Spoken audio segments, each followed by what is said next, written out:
everyone, welcome back to my channel. So in today's video, we're going to be discussing some fun facts about some of Tim Burton's movies. So let's get into it. The first movie that we're going to talk about today is Tim Burton's Alice in Wonderland. So fact number one is Anne Hathaway, who, if you don't know who she is, have you been living under a rock? She was originally offered the role of Alice, but she turned it down because she decided that it was too similar to other roles that she had played, but really wanted to work with Tim Burton. Therefore, when he offered her the role of the White Queen, she instantly agreed. This film is Tim Burton's most successful film to date, grossing over $1 billion. And it was actually the second top grossing film of 2010, coming shortly behind Toy Story 3. Fact number three is that Michael Gough was in both of Disney's versions of Alice in Wonderland.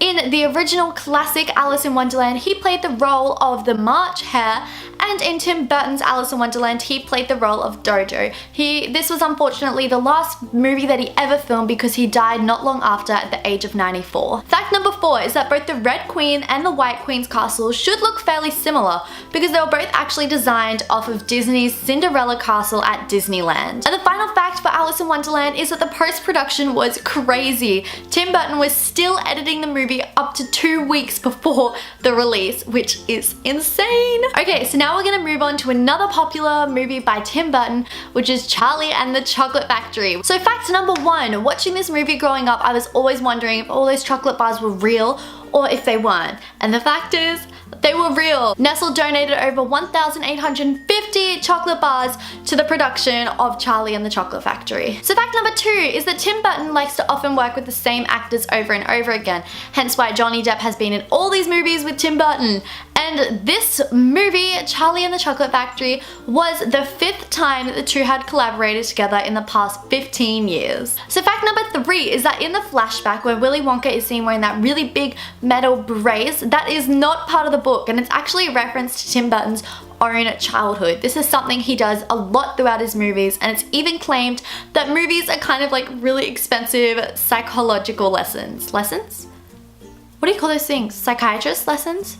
You know when you go like sit on a bed? What do you call that? And fact number four, one of my favorite scenes growing up was that scene where all these squirrels jumped on Veruca and they carried her off and pushed her down that rubbish chute. And Tim Burton's productions trained 40 squirrels for that scene to work. And fact number five for Charlie and the Chocolate Factory is my favorite, and that is that some of the candy in the big candy Wonkaland scene is real. For example, all of the lollipops were pink sugar canes and all of the humbugs were all real candy. Okay, and the last movie that we're gonna discuss 5 facts about today is my personal favorite, The Nightmare Before Christmas. Just a quick disclaimer, Tim Burton wasn't actually the director of The Nightmare Before Christmas because he was actually busy working on Batman.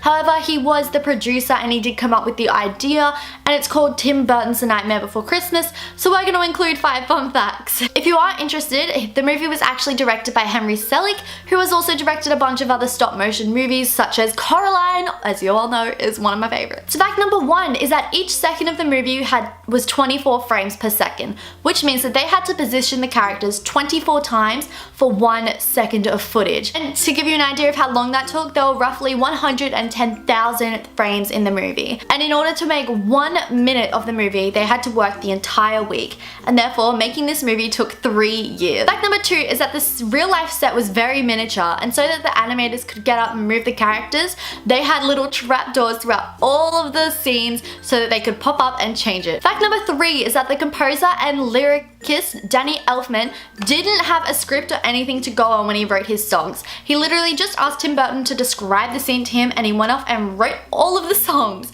which is true talent. Fact number four is that whilst Tim Burton was working at Disney, he started to think that he wanted to go his own way. So he started creating ideas in his head, such as Vincent Malone and a poem named The Nightmare Before Christmas, causing The Nightmare Before Christmas to originally be a poem that was then turned into a movie. And fact number five is that Tim Burton originally envisioned this poem to become a TV special and not an entire movie. And those are all the facts that we have here today. If you did like it, be sure to give it a thumbs up and let me know down in the comments below. In the comments, also let me know what movies you'd like me to discuss more facts about in my next video. And don't forget to hit that subscribe button so that you can see next time I upload a new video. Thank you all so much for watching, it means the world to me, and I'll see you guys all next Friday. Bye! And we're gonna discuss everything from the Black Eyed Peas' new song all the way to Kanye West's model passing out at New York Fashion Week.